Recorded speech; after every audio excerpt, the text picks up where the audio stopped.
உங்க வீட்டுக்கு காகம் வந்து இந்த மாதிரி வந்து உரிமையா வந்து ஸ்நாக்ஸ்லாம் வந்து கேட்குமா அப்படிங்கிறத கமெண்ட்ல தயவு செய்து சொல்லுங்க. எங்க வீட்டில் வந்து பார்த்தீங்கன்னா காலையில வந்து 6 மணிக்கெல்லாம் வந்து பார்த்தீங்கன்னா வந்துருவாங்க. சில சமயம் நம்ம வைக்கல அப்படின்னா கொல்லை பக்கமாக வந்து நம்ம கிச்சனில் வேலை பார்க்கறனால அங்கே வந்து கத்துவாங்க. அதுக்கப்புறம் அந்த பக்கத்து வந்துரு அப்படின்னு சொன்னால் அங்கிட்டு வந்துருவாங்க.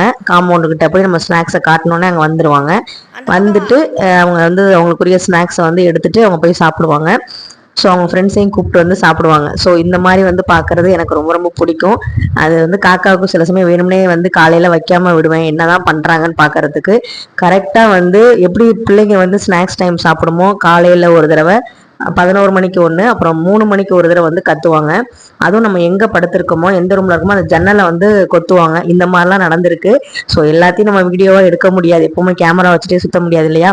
ஸோ உங்களுக்கு இந்த மாதிரி நடந்திருக்கா, இது மாதிரி நடக்குதா அப்படிங்கிறத ஷேர் பண்ணுங்க. அது மயிலா இருக்கலாம், காகமா இருக்கலாம், நாயா இருக்கலாம், பூனையா இருக்கலாம். எங்க வீட்டுல இப்ப மயிலும் வந்து காகத்து கூட போட்டி போட்டு காலையில வந்து ஸ்நாக்ஸ் சாப்பிட்றாங்க. உங்க வீட்டுல எப்படின்னு சொல்லுங்க. தேங்க்யூ.